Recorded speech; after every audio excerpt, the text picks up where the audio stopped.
Welcome to watching to another video. हा video खूप महत्त्वाचा आहे, कारण की या व्हिडिओमध्ये शिक्षक भरती 2025-26 मध्ये काही उमेदवार जे आहे 5 प्रकारामध्ये असे काही उमेदवार आहेत त्यांना खरोखर खूप मोठा स्कोप असणार आहे या शिक्षक भरतीमध्ये। जर तुम्ही अभ्यर्थीधारक आहात, शिक्षक भरती 2025-26 ची तयारी करताय, तर तुमच्यासाठी हा व्हिडिओ खूप महत्त्वाचा असणार आहे, कारण की या व्हिडिओमध्ये मी डिटेलमध्ये सांगणार आहे की ते कोणते असे कॅन्डिडेट्स आहे की ज्यांना खरोखर या शिक्षक पद भरतीमध्ये मग मराठी मीडियमचे असतील, इंग्लिश मीडियमचे, उर्दू मीडियमचे किंवा हिंदी मीडियमचे किंवा इतरही ज्यांनी आरक्षण घेतलेलं असेल किंवा नसेल, सर्व उमेदवारांबद्दल बोलणार आहे, मॅथ सायन्सच्या विद्यार्थ्यांसंदर्भात सुद्धा।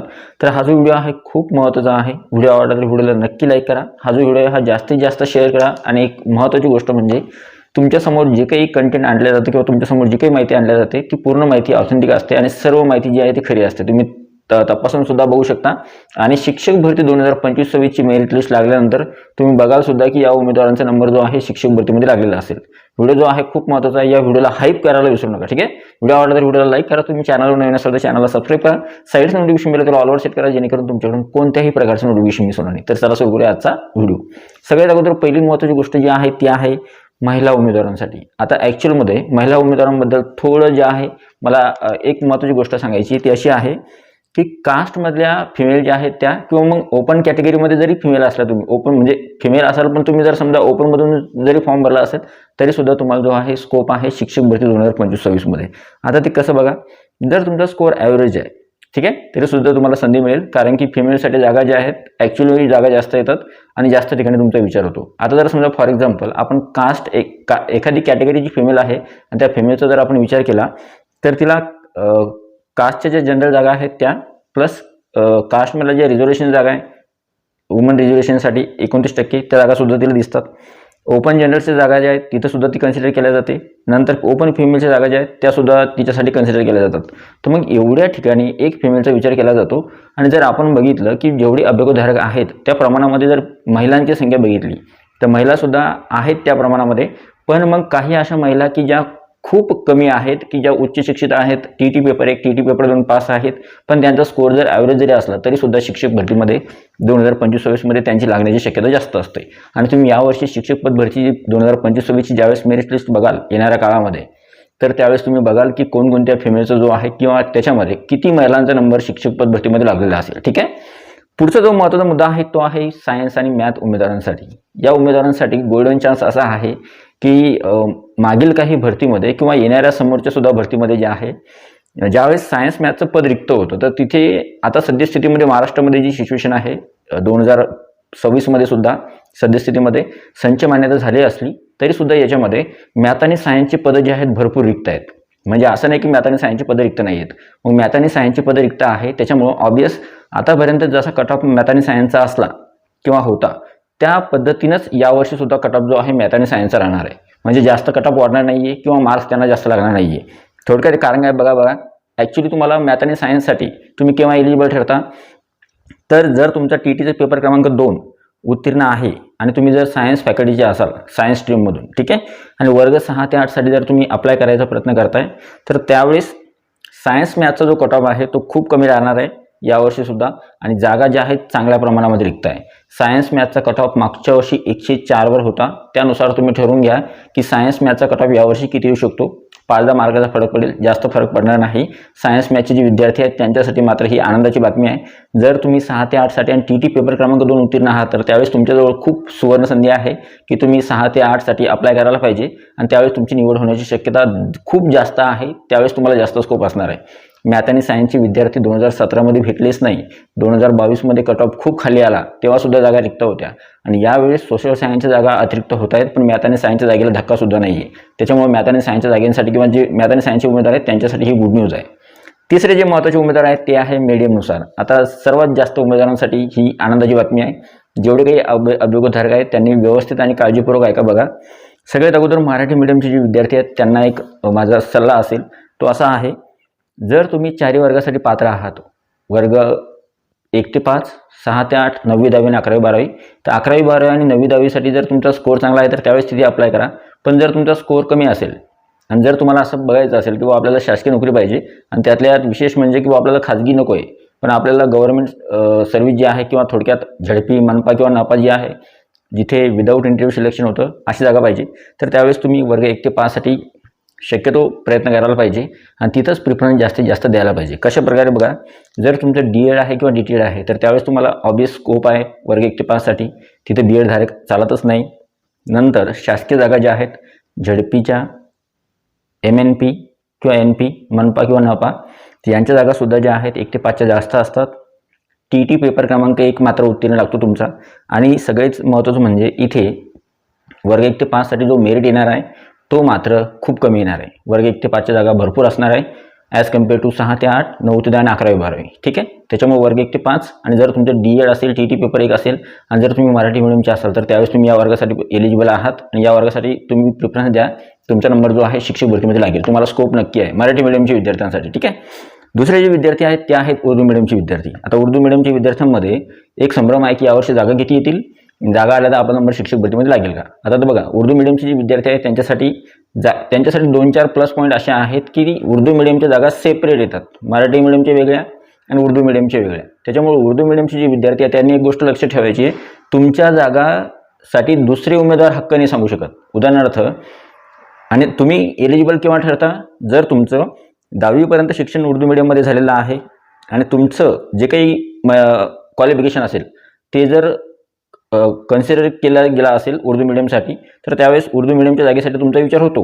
पण मग उर्दू मीडियमच्या जागा ज्या आहेत त्या स्कूल वेगळ्या आहेत, उर्दू मीडियमचे जे स्कूल आहेत ते तिथे तुमची अपॉइंटमेंट होईल किंवा तिथे तुमची निवड होईल.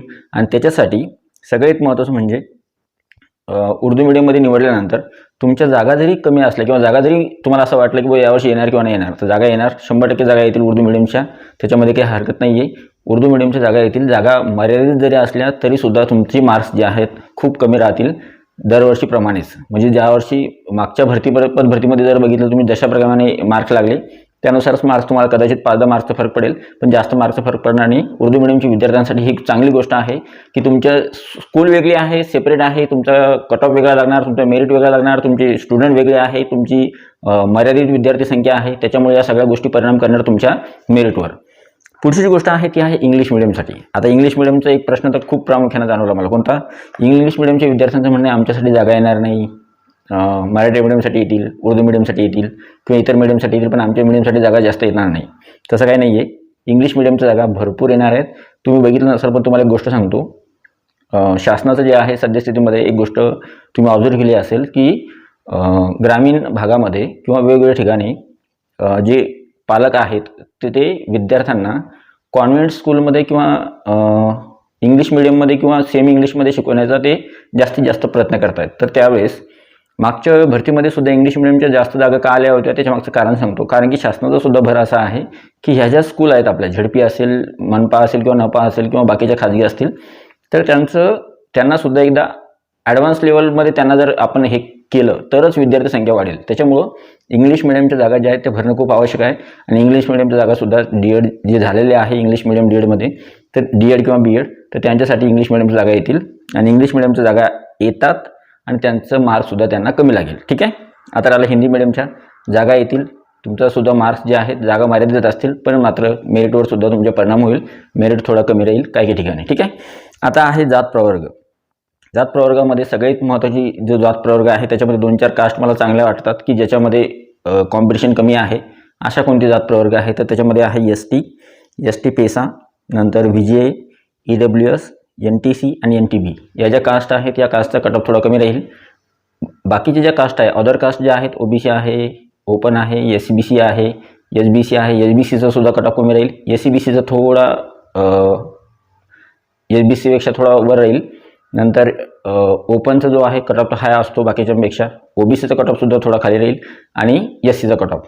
मग आता OBC SC जे आहेत यांचा सुद्धा कट ऑफ कमी राहील पण काही ठिकाणी, आणि काही ठिकाणी SC OBCचा कट ऑफ हाय राहील 9वी 10वीसाठी किंवा 11वी 12वीसाठी. ठीक आहे, तर काही प्रवर्गाला खूप संधी आहे. उदाहरणार्थ समजा ST प्रवर्ग असेल किंवा VGI असेल किंवा बाकीचे प्रवर्ग, तर यांना संधी असणार या वर्षीच्या शिक्षक भरतीमध्ये. आणि आता सगळ्यात शेवटचा उपाय जो आहे तो आणि सगळ्यात शेवटचा ऑप्शन जे आहे ते म्हणजे हे एक प्रकारचं तुम्ही असं म्हणू शकता की शिक्षक भरतीमध्ये ज्या व्यक्तीजवळ हे शस्त्र आहे तो व्यक्ती शिक्षक पद भरती 2025-26 मध्ये त्याच्या हमखास जे आहे सिलेक्शन होणार आहे. फॉर एक्झाम्पल समांतर आरक्षण, जर तुम्ही हॉरिझॉन्टल रिझर्वेशन किंवा समांतर आरक्षण घेतलेलं आहे तर त्यावेळेस मात्र तुम्ही शिक्षक भरतीमध्ये इन आहात, हे उमेदवार मिळणार नाही. आणि यावर्षी सुद्धा यांची संख्या खूप कमी आहे आणि हे मिळणारच नाहीत. कोणकोणते बघा, सगळ्यात अगोदर तुम्हाला हे सांगून देतो, या जागा तर येणारच आहेत. मराठी मीडियमची येतील, इंग्लिश मीडियमची येतील, हिंदी मीडियमची येतील, उर्दू मीडियमच्या जागा येतील, सगळ्या मीडियमच्या जागा येतील. मग त्यामध्ये जे रिझर्वेशन आहे, म्हणजे उभं जे रिझर्वेशन असतं कशासाठी, कास्टसाठी, प्रत्येक प्रवर्गासाठी किती किती जागा आहे, आणि त्याच्यामध्ये आडवं जे आरक्षण आहे त्याच्यामध्ये अंशकालीन खेळाडू, माजी सैनिक, प्रकल्पग्रस्त, धरणग्रस्त, भूकंपग्रस्त, अनाथ खेळाडू हे जे आहेत यांच्यासाठी सुद्धा आरक्षण असतं. मग त्यांच्या जागा तर राखीवच असतात.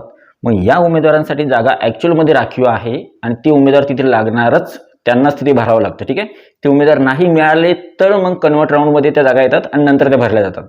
पण जर समजा तुम्ही आहात याच्यामध्ये, जर तुम्ही अंशकालीन आहात, खेळाडू आहात, माजी सैनिक आहात, महिला आहात, अपंग आहात किंवा प्रकल्पग्रस्त, धरणग्रस्त आहात किंवा अनाथ आहात, तर त्यावेळेस मात्र तुम्हाला शिक्षक भरतीमध्ये जे आहे 2025मध्ये खूपच संधी असणार आहे आणि तुमचा मेरिट जो आहे खूप कमी राहणार आहे. आता तर मी तर म्हणतो, अंशकालीन खेळाडू आणि माजी सैनिक जर असेल तर त्यावेळेस मात्र तुम्हाला 2 डिजिटमध्ये जरी फिगर असली तुमची तरी सुद्धा तुम्ही शिक्षक भरतीमध्ये आरामशीर तुमची निवडू शकते. तर अशा पद्धतीने हा व्हिडिओ होता, ही पूर्ण इन्फॉर्मेशन होती. व्हिडिओ कसा वाटला, व्हिडिओबद्दल तुमचा अभिप्राय जो आहे तो नक्की सांगा, व्हिडिओच्या खाली कमेंट करा. आणि तुम्हाला व्हिडिओ कसा वाटला, व्हिडिओ आवडला तर व्हिडिओला लाईक करा. हा जो व्हिडिओ आहे हा तुमच्या मित्रमैत्रिणींसोबत किंवा तुमच्या कलिगसोबत जास्तीत जास्त शेअर करा. या व्हिडिओला जास्तीत जास्त हाईप करायला विसरू नका, कारण की व्हिडिओ जास्त रेकमेंड होतो. आणि हा एक विशेष महत्त्वाची गोष्ट, लवकरच चॅनलवर जे आहे 40,000 सबस्क्रायबर पूर्ण होणार आहेत. त्याच्यामुळे सगळ्यांचे मनापासून धन्यवाद. आणि तुम्ही सुद्धा अजून चॅनलला सबस्क्राईब केलं नसेल तर चॅनलला लवकर सबस्क्राईब करा. भेटूया पुढच्या व्हिडिओमध्ये. तुमच्याकडे अभिप्राय असेल किंवा तुम्हाला वाटत असेल किंवा खरोखर व्हिडिओ चांगला होता तर जेन्युइन मत जे आहे किंवा तुम्ही व्हिडिओ खाली जे आहे तुमचा अभिप्राय नक्की नोंदवा, मला नक्की आवडेल. व्हिडिओ आवडला तर व्हिडिओला लाईक करा. तुम्ही चॅनलवर नवीन असेल तर चॅनलला सबस्क्राईब करा. साईड नोटिफिकेशन मिळालं तर ऑलवर सेट करा. Telegram channel, WhatsApp channel link डिस्क्रिप्शनमध्ये, त्यांना सुद्धा जॉईन करा. भेटूया पुढच्या व्हिडिओमध्ये. तोपर्यंत व्हिडिओ बघितल्याबद्दल thank you so much. Take care. Bye bye.